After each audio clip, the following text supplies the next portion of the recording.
Coming up in this episode of Behind the Sound. One of my fears too is to I don't want to be an old, grouchy, miserable man. That's me. Hates. Remember when back in the day when music was like this?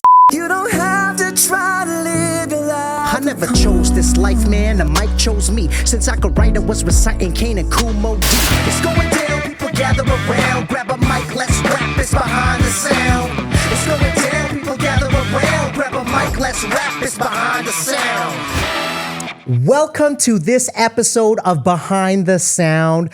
I am so pumped for this next guest who I met. I'm wearing Whitney Houston, my favorite female vocalist, and he is literally my top 3 favorite male vocalists of all time. Over the years, we've had an opportunity to become friends and hang out together, record stuff together, and now I have him back in the studio. It's been probably over 4 years since we've gotten together. Ladies and gentlemen, the one, the only Paul Woida. Dude. How are you, brother? Dude, I love you, man. I love you. Dude, I did not... Whitney Houston is like my all-time favorite. You know what I mean? Like bangers. Have you seen the documentary with her about her? It's really so sad to see the behind the scenes of what she went through with drug addiction and like a lot of things that I just really, resonated with me that she struggled with. And one of the saddest things just before she died, like she was just getting her life back together with that TV show. And then everybody had left set and she didn't want to leave because she had nothing to go home to. And that was when she died, So tragic. Bro. And cause I read a book, Clive Davis. Yeah. He's like the big manager, like most 100%. successful, like music figure. Of course. Icon. Icon. He found her, he managed her. Yeah. He brought her to the stratosphere. Yeah. And there's a whole book whole chapter in his book dedicated just to Whitney Houston. Yeah. And it is tragic. Yes. Just how she lost her voice. I know. We can get to that. But did she lose her voice? She had major drug issues. Right. Yeah. And you would see her in like concert footage and she's sweating. Of course. I remember that. Her upper lip sweating. Bro. I don't remember her voice ever faulting though. It was people were like, if you keep your drug abuse like this, you're going to ruin this gift that you have. This unbelievable gift. And that on top of the pressure of being Whitney Houston, you're performing night after night, expecting people to, have their minds blown by and at that level, you're singing at such a high peak level every night. So it's like a football player. Yeah. If you're not at complete level, physical shape, then that's like what she's doing night after night. And your vocal folds are they're not they're fragile. Right. And you only get one set. Yeah. And yeah. It was so tragic. Yeah. The whole thing. Yeah. So we share that, one of our favorite vocalists, and that's a great segue into something that you experienced. Yes. I think people need to hear about that because you are an incredible vocalist. What was that like? You experienced voice loss. I don't remember exactly what you said it was called. What is it called? It was vocal tension dysphoria light. And so sort of timing, which is another piece we'll get into of just before COVID, but you had kind of disappeared off of social media. And I reached out to you a couple of times like, Paul, where you at, man? You're onto something here. What are you doing? I'm like, I want to understand what you're doing because I need to be off social media. But you lost your voice. So as somebody who makes a living so well off of that instrument, what did that feel like? Describe that process and the impact that it had on your life. So, I'll say what happened. I never knew how to sing properly, first of all. And it's if you're doing a gig like I'm doing and you're doing 3 45-minute sets and you're going from noon or 9 till midnight or even 1, it's an absolute marathon. And you're talking in between sets. And I would go and do that. Sometimes I would do 2 of those in one day. Yeah. And I wouldn't be warming up. And it's like going to run a marathon without stretching. You're going to pull something. And it was time and time again. I would like by the next gig, I could barely talk. Yeah. And then I would sing again and again. But my voice always came back. Yeah. But one day, it was 2019,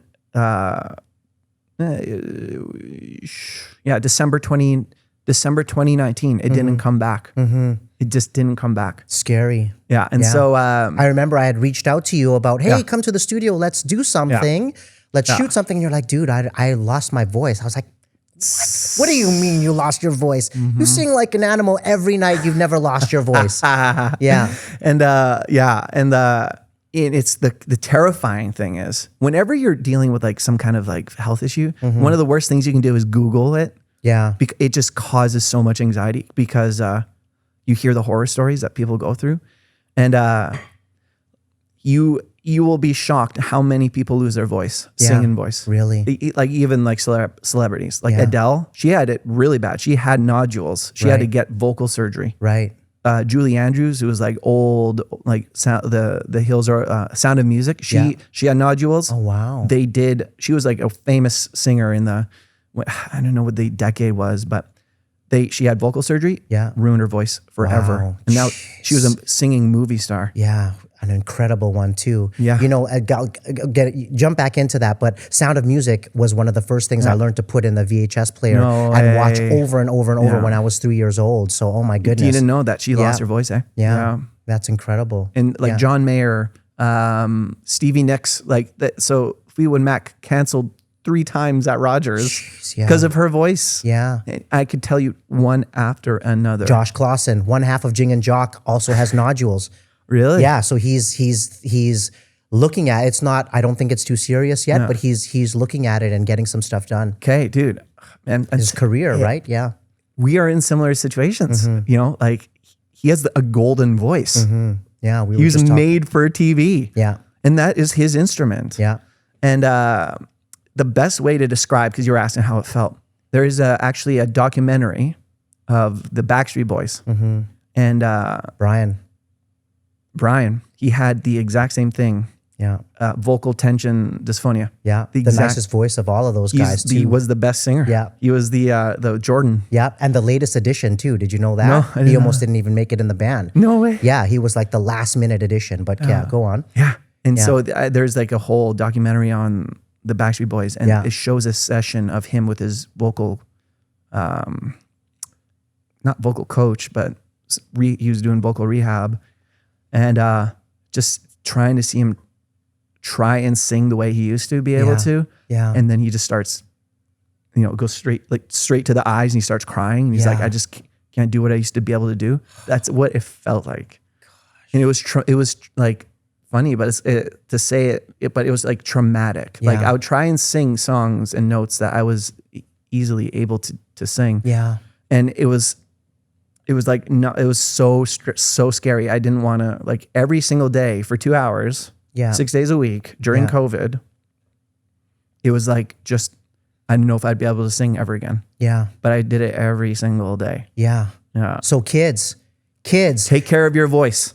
Stretch your muscle, right? Like stretch your muscle. What an important lesson. And you hit the nail on the head. You only get one, right? You only get one shot, and you blow that's it. When this is your instrument and this is your livelihood and this is your dream, you have to be serious and you have to take those steps. And unfortunately, a lot of times it takes people to go through terrible things to make those changes, It was a blessing for me. Yeah. Because now, like, if I was doing some serious touring, like that would be that, like when there was real crazy momentum going, right. That would have been way worse. Right. So take us back a little bit to, you were going back and forth to Nashville as this was happening, and you were recording. You had put out a song, an excellent song, Lights. Is it just called Lights? All the Lights. All the Lights. A beautiful, incredible song that you released, and I was so happy to see that come out. And this was around the timing of you losing your voice, and then of course COVID hitting. So like, walk us through that a little bit, that place in your career and where you were at, And no, I don't think there's ever good timing for that to happen. Yeah. You know, Yeah, to yeah, lose yeah. your voice. But maybe that could have been particularly not great timing, right? And then also followed by the real blessing in disguise, which was COVID. Kind of walk us through that. Oh yeah, and it's actually kind of funny. Yeah. Like, so yeah, it was like 2018. I started working in Nashville, and around 2018, 2019, I'd gone back a couple times, and they were really awesome rights, and there was like a lot of excitement, a lot of momentum going, and then I was gonna go to Nashville in February 2020 to meet a couple labels in Nashville, and then I lost my voice. It was like, again, 2019 December, and so that I was telling them in February, I'm like, I'm having a hard time singing, and they're like, fix your voice. And so then I have a monster singer friend who I went to. I was like, have you ever had issues with your voice before? How do you get it back? And she was like, oh yeah, sure. Let me hear what's going on. And is that what she sounds like? Is that her example? I don't know how I would do an impression of her. But so like, so she's like, how does it sound? What's going on? Yeah. Yeah. And so I was singing, I was sending her voice notes, and that she would come over and kind of try to help me. Cause she was always like she loved my voice. She was like a fan. She was like, I love your voice. Who doesn't? Who doesn't? How do you hear that guy sing and not love his voice? Oh my God. Well, yeah. And I've always never liked the sound of my voice. Really? Yeah. That's common. That's not just singing, but I think I shoot hundreds and hundreds of interviews a year, and nobody likes the sound or the look of themselves on camera. Yeah. It's a so crazy true. thing. Yeah. And like, look at him and listen to him. Like, even Paul Woida experiences this. Okay, but continue. So there was there was one night she was driving away from my house, and she was just feeling the weight of like, this dude needs serious help. And she was like, driving away, she's like, it's literally up to me to just fix this dude's voice. There's no other way. Yeah. And she told me, this is what I always tell people, and this is like, we're talking, so like January 2020 to December 2020, I was booked solid gigs, like my busiest year, and I couldn't sing. Yeah. I was like, what am I gonna do? And Cammie, she was like, you need the world to shut down for an entire year to get your voice back. That was February 2020. A month later, like the world shut down. Yeah. What are the odds of that? I can't even like wrap my mind around that. You know what that is, Paul? And this kind of speaks to Rowena and the way that she is. Yeah. She sort of wills things to happen. And it's like, it's an energy. She does do that. She does, right? Yeah. It's already happened for her. Yeah. And that's how why it she's happens. so powerful. So powerful. Yeah. Incredibly powerful being, and just... You're the same way. Thank you. But I think we're quite opposite in the way that, like, I have a will to make things happen, but sometimes I don't believe that they've already happened. Like, I still can be skeptical, or almost, I say realist, but maybe a little bit of a pessimist. Whereas she believes it and it happens, And I think and that's good. That happens to good people, Paul. Like, I think when you have, not that I'm not a good person, but Rowena is on a different level. I think and you are on a different level, whereas you understand those vibes and that energy, and you're able to believe that would happen for the world to fucking shut down for you. Bro, I'm this, it's funny. It's so funny. So just so everybody knows, I ended up becoming best friends with this girl, and we're married. And so congratulations. And so which ties in. Yo. she is like Rowena. I have to say on camera, dude, I saw that news. I hadn't heard from you. I haven't seen you on social media. And I saw that. That's like the first I know, thing. bro. You I know. Oh, by the way, I'm married. I know. Hey, I know. I haven't seen you guys in 3 years on social media, on Instagram. I'm married now.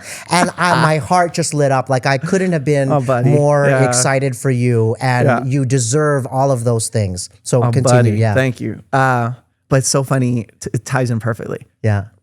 Cammie, Yeah. my wife, is exactly the same as Really? like Rowena. Yeah. It is done. Yeah. And I am a force of nature, and it will become like manifested in reality. Like Yeah. that is Cammie. Yeah. And I am I'm optimistic, pessimistic. Me too. And I balance her out. She gives me strength. Yes. Because there's times where she's too optimistic. And it's Yes. like, you're not in reality. Yes. And that could really harm you. And there's times where she's like, Paul, you're being too negative. For sure. You're being too scarce. Yeah. You need to have more belief. And Yeah. she brings me into like abundance and like, Yeah. Don't think about barriers. Don't think about obstacles. Yeah. that's Same my way. first. Me too. Yeah. Me too. I think about all the things that could go wrong. And it's part of my planning process. I'm also like thinking, okay, if It's this important. goes wrong, yeah. Yeah. But I don't have that initial belief immediately. But you balance her out. You could be more of her and she could be more of you at times, right? And I think that's why it works. That's how you found each other, you know? Yeah. And I've been like, we were saying earlier, like I've been so single for so long. Like The I've lone been, wolf. I've been the lone wolf. And, Yeah. you know, it's tough to be with like someone who is doing what I do. Mm-hmm. Like it's not conducive to a normal relationship. And I was never asking for a relationship, and we just do this. Yeah. And it's been really great Yeah. to have like this amazing partner who is just like, you're not alone anymore, like doing it alone. Yeah. Like I've always had amazing friends Yeah. and like awesome like community, but like to have like a partner, like that's Yeah. crazy. Yeah. It's almost like your new single, Scars, is out now, available everywhere. An incredible song. Is sort of from her perspective, kind a little bit about you don't have to be alone. Like you say that man. right in the lyrics. Yeah. And I feel like you've been this lone wolf that has been able to do everything on your own. And then suddenly you realize that you don't have to, Yeah. you know, when you find that right person that can walk alongside with you, Yeah. you know? And I loved being single. Yeah. Like it was great. Like, Oh man, the girl problems that we have talked about for Paul. You know? bro, you've been there, bro. Of You've course. been there. Of course. Yeah. Yeah, no, I've been heartbroken so many times. Yeah. And which is, you know, you grow a lot from that stuff. And like, but like I'm such a softie. 100%. Like that stuff. I know people who can be like, okay, next. Yeah. I'm like, no. Yeah. Like, and if you want to be miserable, make happiness the sole pursuit of your life. Like it's the way you get happy, the way you're truly happy, you have to do so many things you don't want to do. Yeah. So if you want to be healthy, I needed this podcast today. Like- I needed to sit and talk to you today, my friend. yeah, dude, it's like, it's just so true. Yeah. Like anything in life worth having takes difficulty. It's work. Yeah. anything. Yeah. And marriage is one of those. Yeah. Probably the sole most important. It's the core, most foundational, other than my faith, Yeah. part of my life. Yeah. My marriage ain't good. Everything isn't good. Yeah. And it's like, staying healthy, becoming a good singer. You know how much I hated doing what I did for a year and a half, 2 hours a day, learning Really? how to sing. It was just putting myself through my trauma every day for 2 Yeah. hours. I would sit. What do you On that- mean? Like to when you were gigging? when I was rehabbing my voice during COVID. Yeah. I would sit on the couch. We would go and I would just get my butt kicked for 2 hours. Yeah. And I'm like, I can't sing. I sounded like a dying freaking cat. Yeah. Where I used to be able to sing it. Yeah. And I would sit on the couch every day afterwards with my head in my hands. Like, I'm not gonna be able to do this Yeah. every day. That must have been really hard. Dude, it was one of the hardest things I've ever done. Yeah. It was one, and I just had no other option. Yeah. And if I wanted to be happy, I wouldn't have done that. Yeah. And like, I almost didn't even take you seriously when you said that you lost your voice. I'm like, okay, well, so in 3 days then? Yeah, you know yeah. what I mean? Like I've heard you kind of you say that your voice is strained or whatever, but you're gigging, you're back at her. So I almost just sort of brushed it off like, okay, whatever. RJ.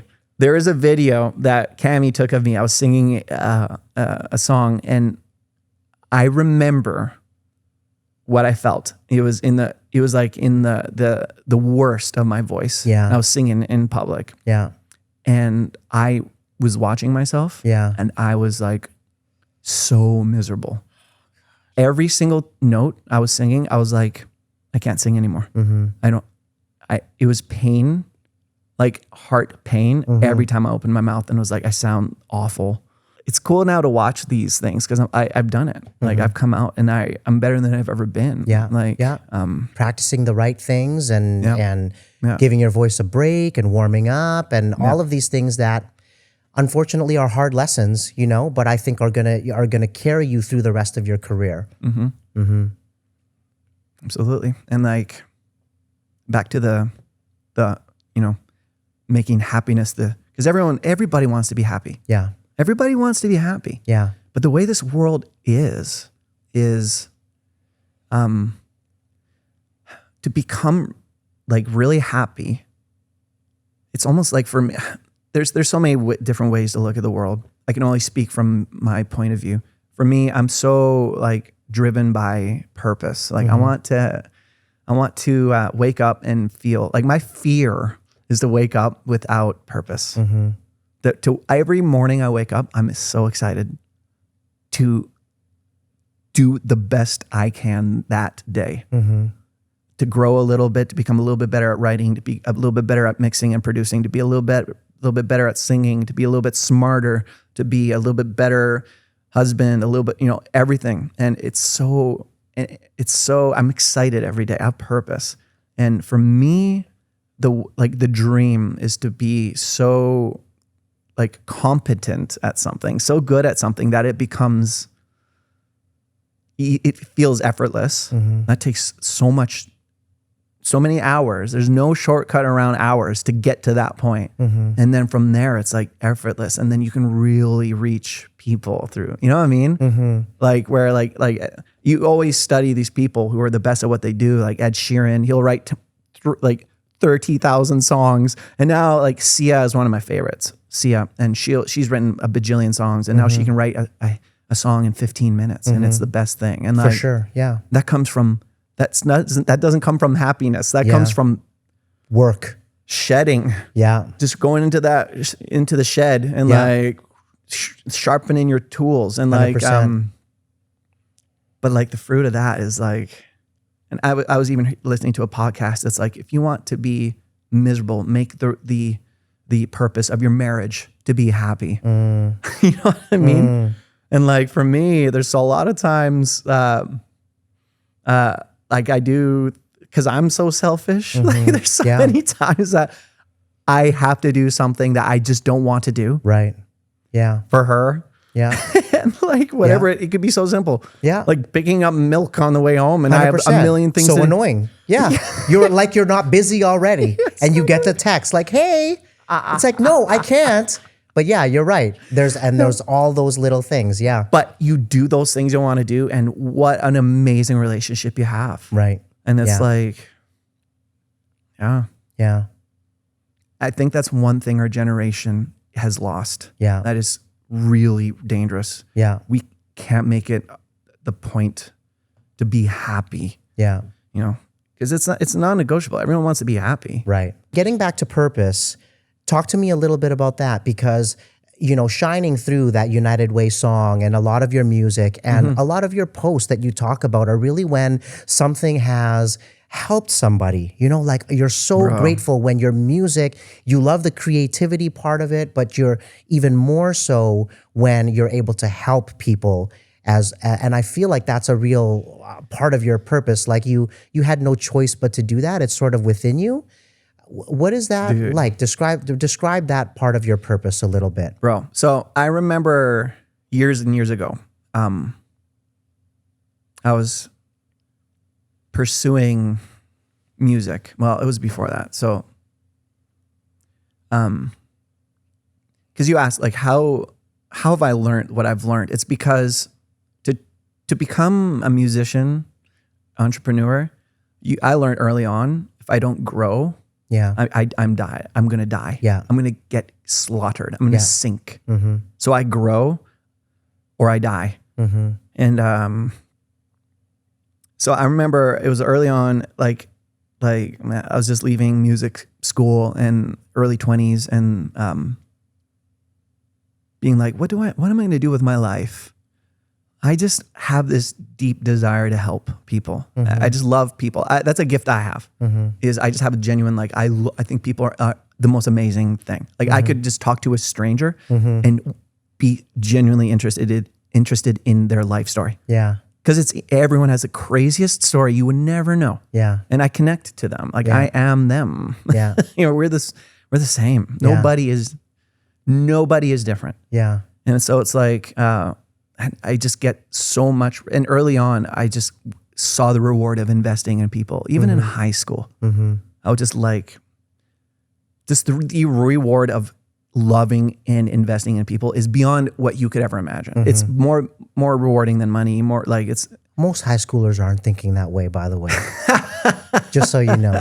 Yeah. Yeah. Well, thanks, man. Yeah. And a lot of that has to do with my like faith. Like I was hardcore atheist, and then that happened in like high school, and that's kind of when it started to go that way. Because I wanted to be even like a pastor or something, like in ministry. Because that's my heart. I love people. Yeah, you'd be great at that too. Yeah, that's like a prerequisite. If you're going to be doing that, you have to have like a gift, like a love for people, right? Because it's a people business. And all this to say, people are hard to love. People are frustrating and annoying.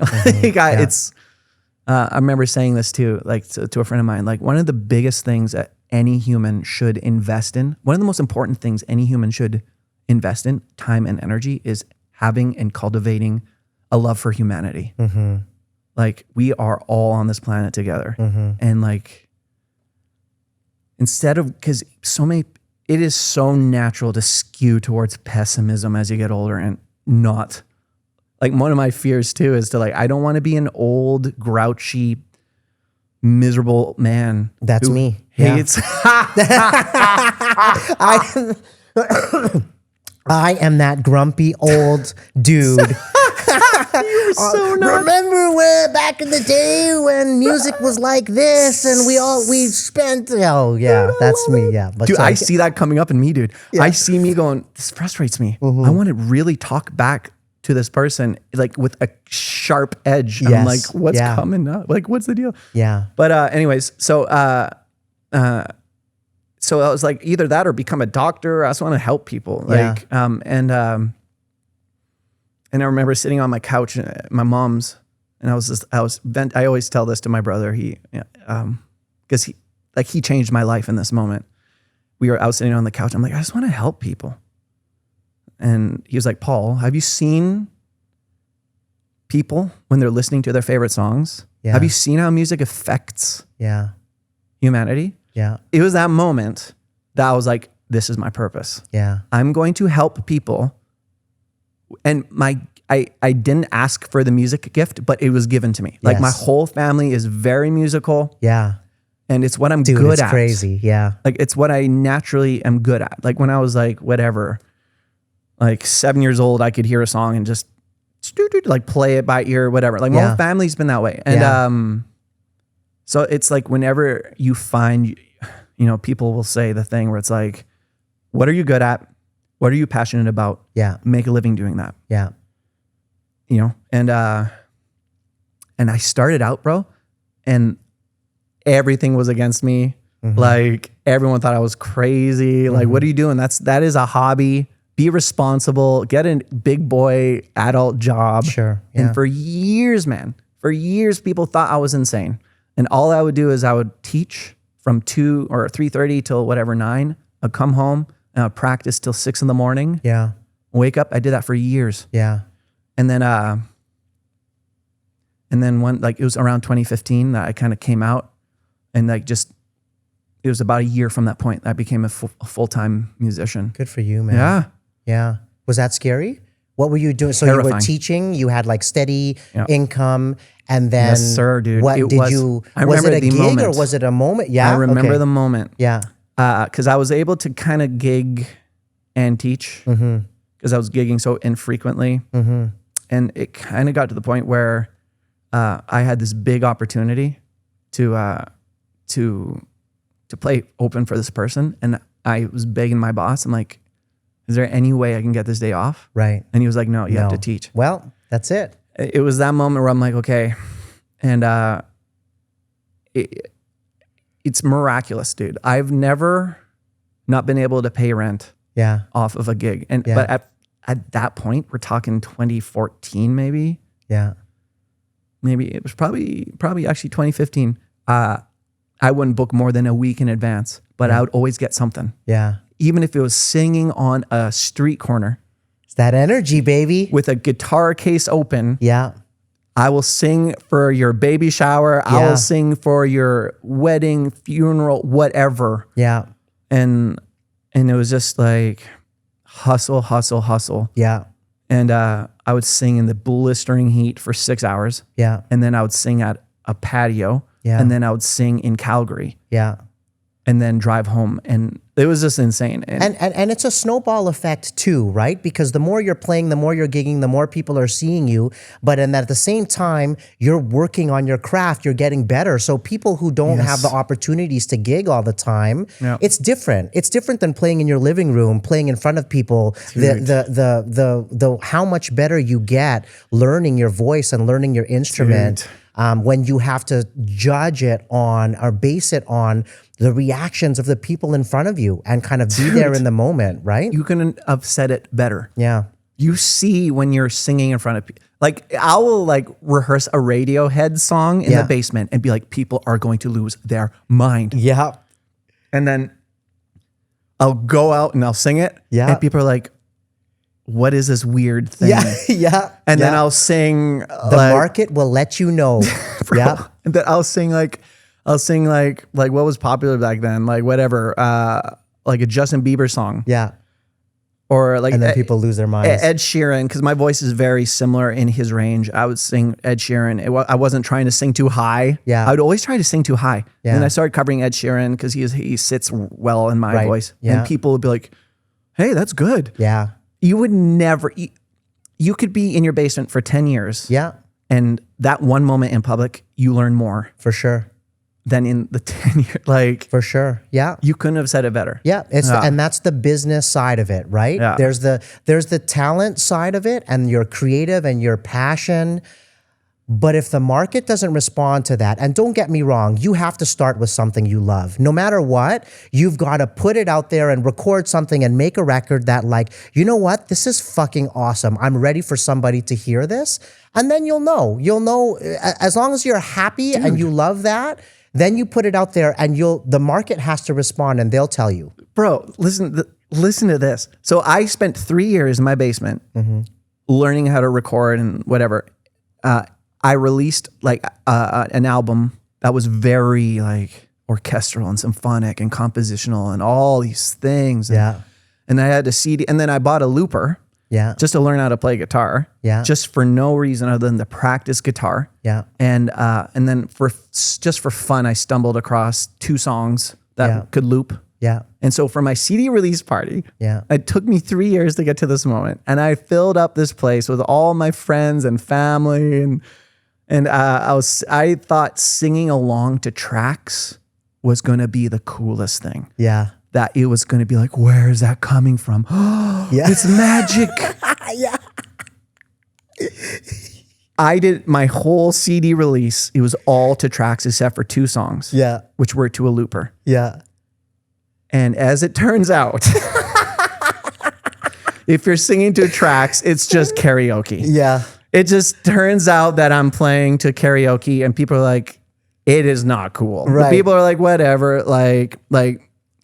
And there's nothing wrong to singing to tracks. Like if you're a vocalist and you're singing to a track, like, and you kill it, people connect to your voice. Like Right. people love that. But like I was a musician, I was an instrumentalist. And so I was all about the music and then the 2 songs that slayed everyone was standing and like, oh my gosh, was the two stupid loop songs that I just stumbled across. And I had a really good entrepreneur friend. He's like a business guy. And he came up to me after the show. He was there. He's always been a supporter. He's like, the tracks suck. You have to loop. When you loop, everybody goes. Yes. You see, they're all of a sudden a part of the process. Yeah. And dude, talk about the market telling you what works. Yeah. It took me 3 years. And then in one night, I was like, I just pivoted. It didn't even break my heart. Yeah. I was like, boom. Yeah. And as soon as I was just like, okay, what songs can loop? Let's get it together. Yeah. Yeah. And if you didn't have, exploding, having that explode for you is the most perfect way to describe that. Because for me, you are the OG of looping. Like I didn't really see it that often. And the way that you were doing it was also, you were very good at it. And obviously you did it all the time. Like I've seen people loop and it's like, okay, whatever. You're banging your guitar and you're like looping some chords. And I think the way you actually created the music and the instrumentation just had a different musicality about it. And you were so good at it. You are so good at it. And an OG of it. So I love that story. I love how the market spoke and you realized and that you took that, because you have to listen also. You have to be able to pivot. You have to get rid of your ego and be like, people like that. Bro. Right? I have friends who've been in failing businesses because they just don't have. They won't let go.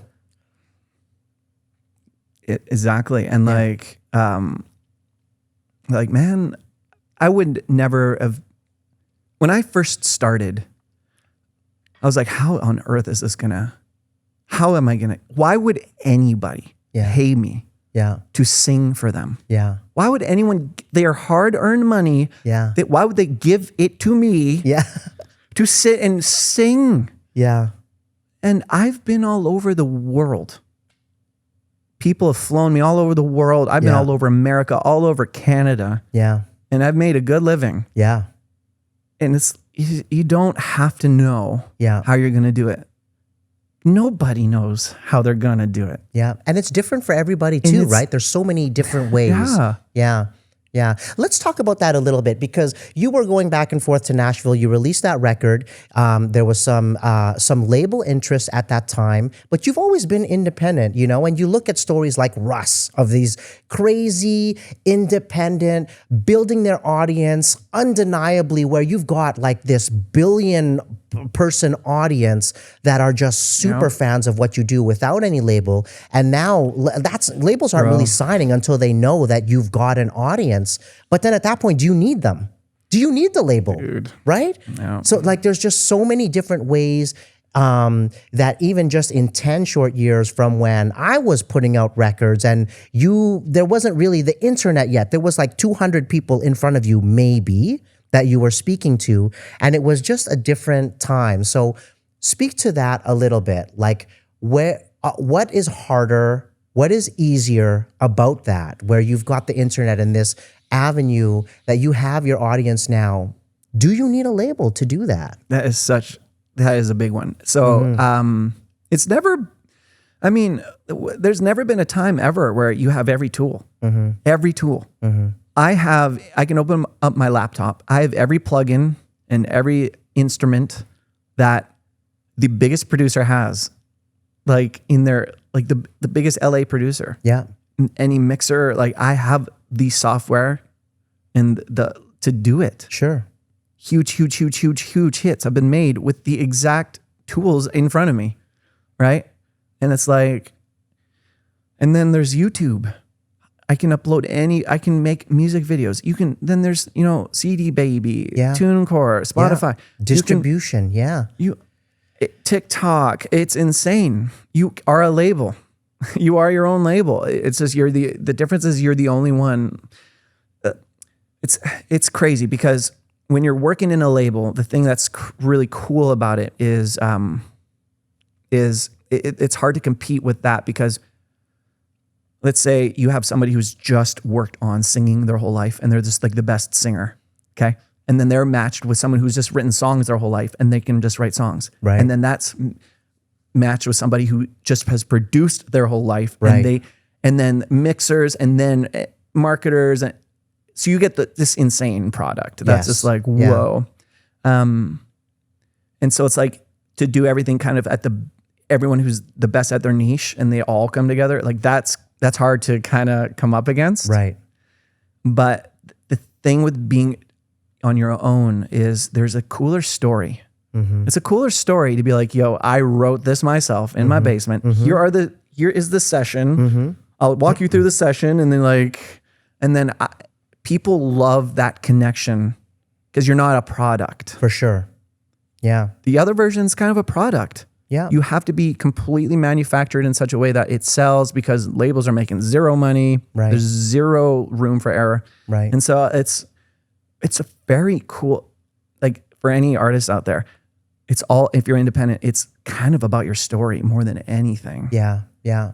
And I also sort of equate it to being a small business entrepreneur, right? It's the exact same. It's the exact same thing. Exact same. You have to be the janitor, the CEO, the president. You have to be the accountant. Bro, you have you would to know. be all of those Yeah. pieces. And there's something to be said about the heart of a lion that it takes to be successful doing that. That is you. Because not everybody can do that. That is you. You have that heart of a Thank lion. you, man. Thank you. Yeah. And that's you. Like, I think you have to be able to balance yourself and wear all those hats. And I think I've seen my parents do it. Like they came from the Philippines with nothing, came to this godforsaken cold city. Phenomenal, dude. That's amazing. And yeah. owned 3 Red Roosters. And then my dad became the Philippine consul of Alberta and had his office out of the back of the Red Rooster. So from a very, very young age, I'm like standing on a milk crate operating the cash register of our family business from 7 a.m. to 11 p.m., open to close. And you don't know any different. You're wearing all of those hats, you know? And the story of that, right? It's not only the story, but it's also the person who's capable of doing that. And I think it takes a certain type of person because it's not just talent. You're so right. It's not just talent. There are billions of talented people out there that nobody will ever hear. Dude. You know? Yes. And unless you understand those concepts and are able to wear all of those hats and switch between those hats, you won't be able to find that success. When I started out, I didn't relate to musicians. I related to entrepreneurs. Yeah. Because no one puts up with more just BS and obstacles than an entrepreneur. Yeah. It's like you think this obstacle isn't big, there's a bigger one behind it. And then it's like nonstop. And I've never seen people so they're so relentlessly like, just I will, there's another one, whatever. Yeah. I've become accustomed to it. Yeah. It's just part of the journey. Yeah. And I was like I was blown away by entrepreneurs. Yeah. And like, cause I was so weak in my mind. I was just like, it's impossible. Yeah. Yeah. But then there's someone, you learn about an entrepreneur who's been through 10 times, 100 times more obstacles. And you go, it's just like, it's amazing. Yeah. And there's something to be said also about, bringing it back to an independent artist and a small business entrepreneur is that, you're working your ass off. You're working hours that maybe people can't understand. And there's always that old adage of like, it never feels like work. And it's true, like when I work a 12 or 14 hour day now, it's not like an 8-hour day I had working at the Gap, in university where I just wanted to shoot myself in the face. And there's something to be said about not having a label to say, nah, we don't like that song.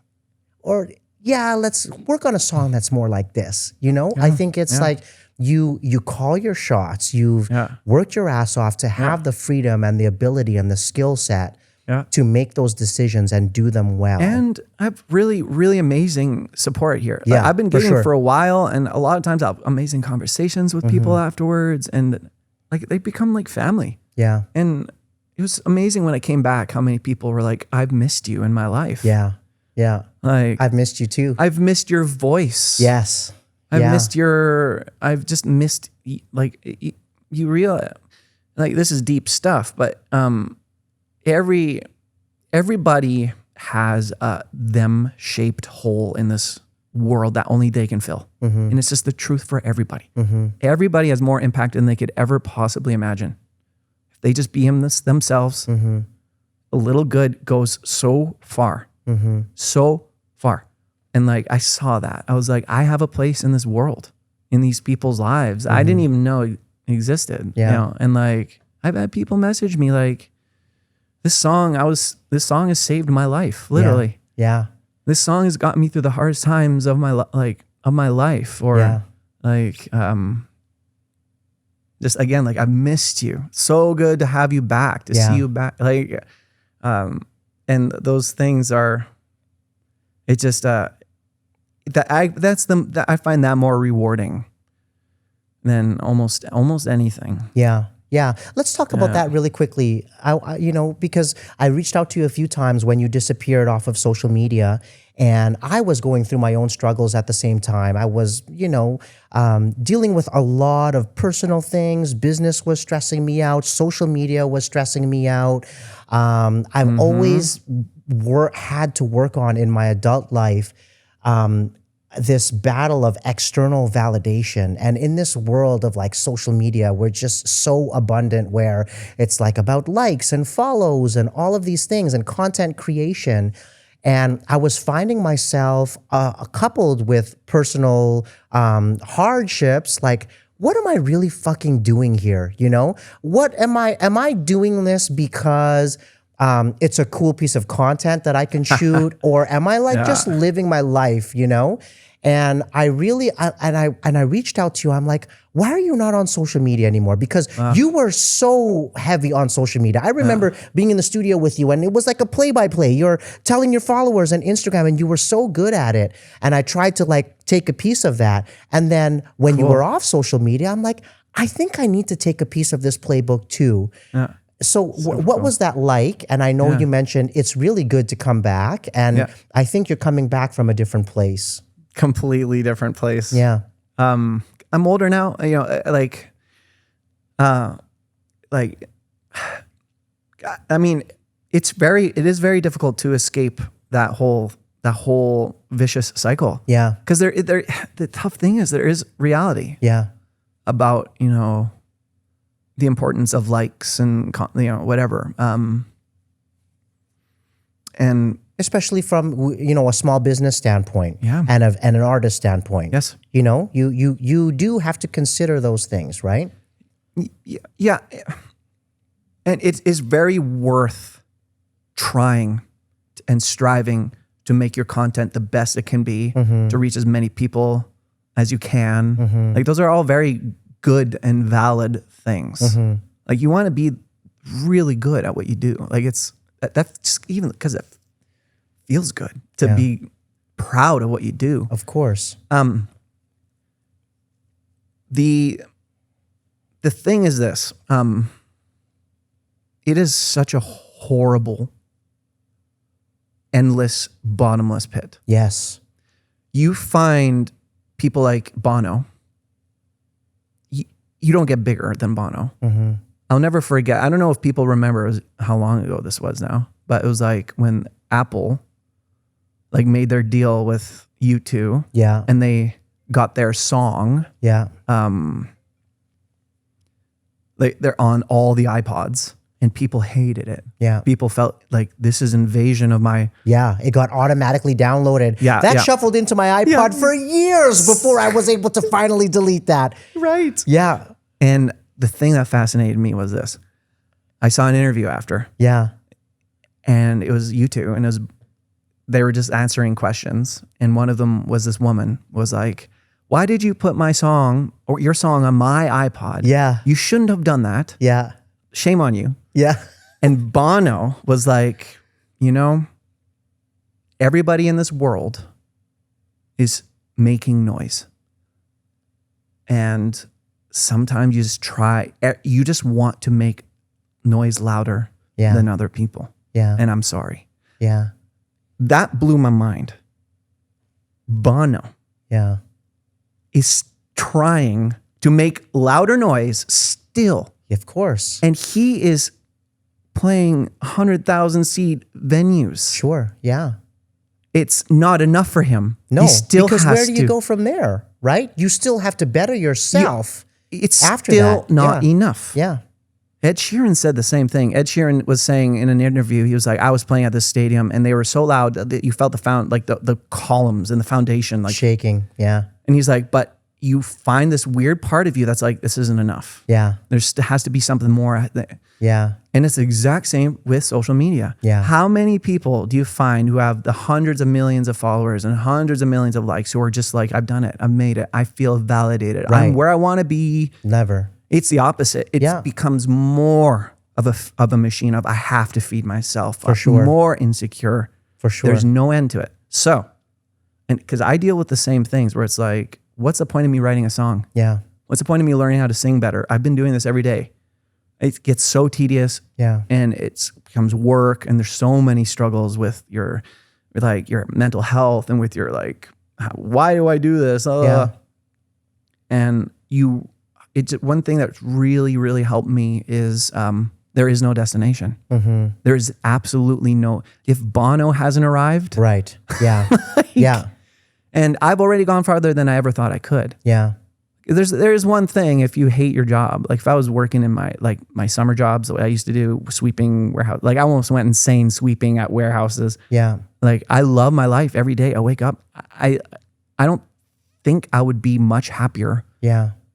if I was Bono. Yeah. If anything, it would be more complicated and Yeah. there would be more coming at me, more difficulty. And so, For sure. So you have to learn that the journey is what it's about. Yeah. I love that about you. Yeah. I love also that you just said that you remember the point when you had made it. And for you, Yeah. that was like, my rent is paid. Yeah. You know, like, and there's levels to it. There's always, you can, of course, set goals and aspire to goals. There's nothing wrong with having that as a destination, but it doesn't end there. And I think when you have those different levels, where it's like for you, you're happy with that, you know, and it's the pursuit of continuing that keeps you there. This last week, I sang for like 500 people. Yeah. And they were all at Festival Place. Yeah. And it was all original songs. And they were all there was this old woman in this pink dress. It was outside. Yeah. In this pink dress with this cast on. And she was just vibing. She had her wheelchair and she got out of her wheelchair. And I was singing one of my songs and she was just like, so cute. I was just like, oh my gosh. And it was so adorable. And afterwards, people came up. We saw you here. It's so good to have you back. Oh, your song "Scars" has meant so much to me. Makes me, when you sang it, it made me cry. Oh, it's so good to see. Oh, well, thank you.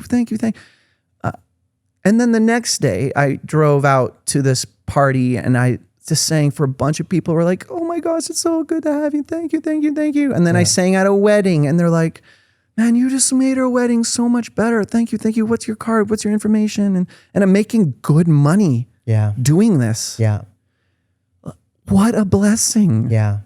I love my life. Yeah.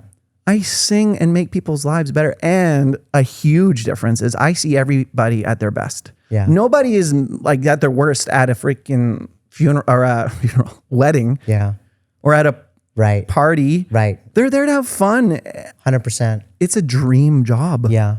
Yeah. I love it. Yeah. And it comes back to intent and purpose. You know, I think when you live an intentful and a purposeful life, that is why, my friend, you are enjoying life and seeing the success that you are. Because when you make decisions around that for yourself and for the people you love around you, the money will come, you know? And that was the same for like once I stopped making decisions about money and I stopped chasing money, that's when it happened, you know? It's like you focus on doing things for the right reasons, intentfully and purposefully. That's why you're so good at what you do, man, you know? And I also remember that you're a drummer. That's why I love you. Yeah. Like it's that nobody knows pocket like drummers, baby. Yeah. And I think that really translates into why you're so good at the looping and creating and the instrumentation and the musical side of it, as well as the songwriting. You're so good at what you do, my friend. I am so grateful we had this opportunity to sit together and chat. Dude, I could talk to you all day. Day. And it's been so good. I haven't seen you in, like, we haven't really hung in years. No, definitely pre-COVID. Honestly, dude, I needed this. This was like, oh, good, man. I Me love too. sitting down Me with too. you. Like your energy and your spirit is just unrivaled, and you are, you can't help but soak that in when you're around somebody like you, dude. And you're Dude, you're so wise. I've always said the same with you. You have so much positivity all the time.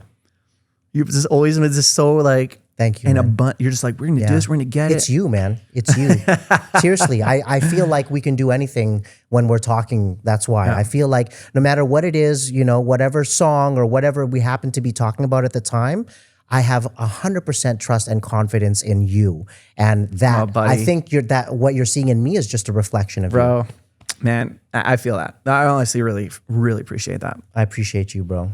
Yeah. Yeah. And just like everybody else who's been reaching out to you on social media, I have missed you too. I'm grateful that I get to be sitting face to face with you personally, chatting about life and music. And thank you for coming here. And then now, you know, one of my favorite artists of all time is letting me grace one of your new release that's out right now. Scars is available everywhere. With a verse, we're gonna like say, I don't know if we've ever actually like performed anything like together like that, sitting down. And so we're gonna do that right now. And I'm like so excited to not only have you here and sit down and chat, but to be able to like share this musical moment with you as well. Man, it's been such a pleasure and an honor to be here and just hang. Thank you, man. I love this so much. And your family too. Say what's up to your family. You have the coolest parents. I remember seeing, as a side note, you know, a little social media post. It was like Christmas or a birthday or something. And when he says his family is musical, that is an understatement, right? Like everybody is playing something. Harmonies are happening. It's not your typical kind of Christmas celebration of like, we're doing a karaoke song. Like, it was a crazy performance, and that's like how every single person is in your family. I'm actually seeing them tonight. And so tell them I said what's up. Yeah. I love your family. Paul, thank you. Scars is available everywhere. I really appreciate you tuning into this episode. It was a pleasure for myself speaking with Paul Woida, and I hope that you listen to his song, you follow his music, and you will become, I promise you, a big of a fan of him as I am.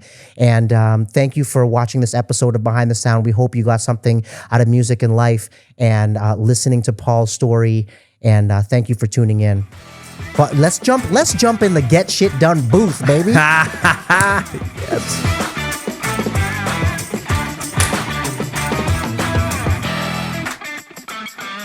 Paul Woida. Jang. Let's go. I can't hide it, no matter how I try to. I'm worried about you, 'cause you keep hiding. You may be fooling them, but they don't know you like I do. I'm by your side even when you're beside yourself. I'm always here even when it feels like there is no one else. So won't you let me in?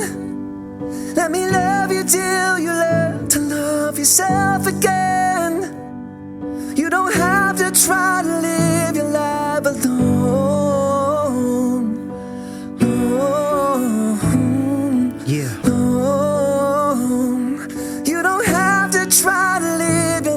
I never chose this life, man, the mic chose me. Since I could write, I was reciting Kane and Kool Mo D. Wanted to be dressed from Black Sheep, a Fife dog, rest in peace to Malik. Inspired me to be unique, 5'3" plus just a little. Put me at the front of the class, a smart ass Malcolm in the middle. By 3 I had a Sound of Music movie on repeat. Gave me the foundation to put my music on the streets. Classically trained to spit game, first name Wolfgang. Chords on the organ, my first warning, I'd wolf things. I'd eat music, couldn't wait to put my fangs out. When teachers told me to settle down, that's when I sang out. And bells rang out, been KO'd before. Hit my rock bottom in my basement, face to the floor. An angel picked me up and dust me off. For all my choices and my losses, there must be cost, right? Right? So won't you let me in? Let me love you till you learn to love yourself again. You don't have to try to live your life alone. Alone. You don't have to try to live your life alone. Paul Woida, baby. Scars, available everywhere. Available everywhere. Available everywhere. I love this guy. I love you, buddy.